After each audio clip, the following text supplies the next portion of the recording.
Hello, Stephen Schaub here, leader of the Fidget Revolution 2.0 here on YouTube. And today I've got a really fun and exciting video about using the HC110 Dilution G stand development that I've outlined here in numerous videos on Fidget Revolution 2.0 with the Ilford XP2 Super. The XP2 Super, if you remember, I did a couple of articles on it here, and that's the chromogenic black and white material. And I was thinking about it, I said, you know, I should do a test to see how it looks in the HC110 developer. And the reality is, it looks absolutely amazing. My test results show that in the HC110 Dilution G for 45 minutes, once again, the techniques on how to do this is all outlined in previous videos under stand development, so I'm not gonna go over that again. But I found that I was easily able to hold an exposure index of 50 all the way to a nice 400 for 45 minutes. If I needed more than 400 in terms of a usable exposure index, I would probably go an hour. An hour would give you even a more solid 400 and a really good 800. And an hour and a half would probably give you out to, you know, close to a 1250, 1600. But what's really interesting, as I'm using the HC110 as the developer, and then I'm using a standard, I use TF4 fix, you're not doing the bleach process. So this is really a silver retention process, or bleach bypass is another term that people use, because the silver is still in the film and you can see it. If you look at these negatives, they are absolutely just spectacular. I will say that I scanned everything you're about to see on an Epson V750. I scanned them all as positives, which is a technique that I use a fair amount. And then I did the inversion grayscale process using the same technique that I just outlined in a previous video on converting RGB to grayscale. So if you want to see how I did everything, it's all in the previous videos.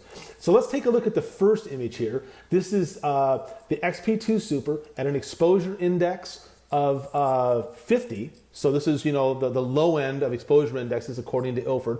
I had absolutely no problem whatsoever scanning this image. And just look at it. I mean, it is incredible. If I zoom in on Eve's face, look at the detail on the glasses. I mean, they are so three-dimensional. Look how beautiful the skin rendering is. I mean, and these were all shot with my Plasma Machina 670.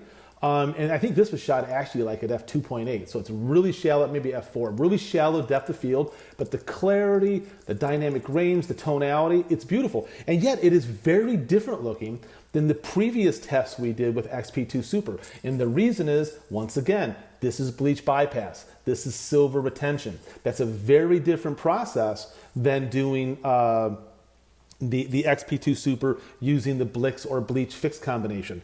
I may do a test here at some point where I just do a traditional bleach bypass process, where instead of using HC110, I use the standard C41 developer, skip the bleach, and just do the fix. I'm kind of curious how that would compare, but this is a really great option, by the way. There were some people who were saying they weren't sure they wanted to do C41 at home. Well, if you're comfortable doing HC110, this is a really good fit. And the reality is the price of XP2 Super is the same price as, say, Triax right now, so there's no more cost involved, yet the look, my God, it's just absolutely beautiful.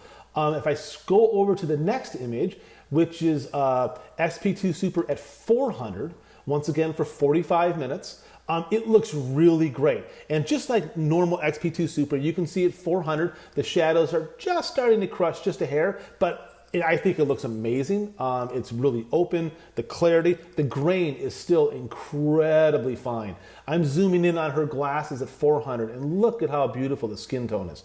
Look at how beautiful the detail is. It's just awesome. Absolutely awesome. I do think that if I was shooting the film once again at 400 or 800, I would probably do an hour and not 45 minutes, just because you'd get just that little bit more. And let's take a look at one last image. Here it is, a different scene. Once again, lots of contrast, lots of tonality. This is at 200 HC110 for 45 minutes. Look at the different tonality in her dress. I mean, it's just beautiful, the shades of gray. And when I zoom in on her face, I mean, it reminds me a little bit of Agfa Scala. It has just this really wonderful tonality, really wonderful sharpness, really beautiful gray. I mean, look at the scarf around her neck. It's just incredibly three-dimensional.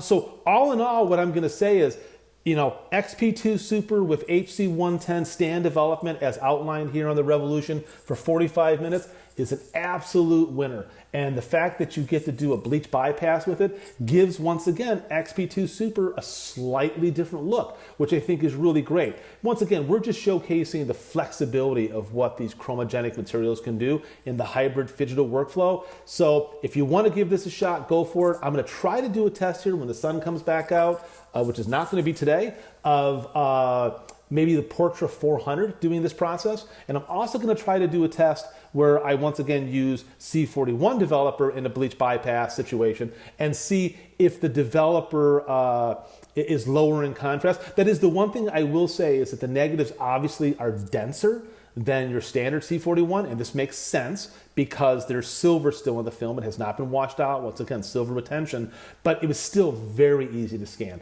The one at ISO 50, I had no problem. Histogram totally fit. Nothing was clipping. So the HC110 is a very viable solution, especially for someone, once again, who doesn't want to mess around with C41 and wants to stick with traditional black and white chemistry. So thank you very much for listening. I can't wait to hear your thoughts. Now go shoot some film.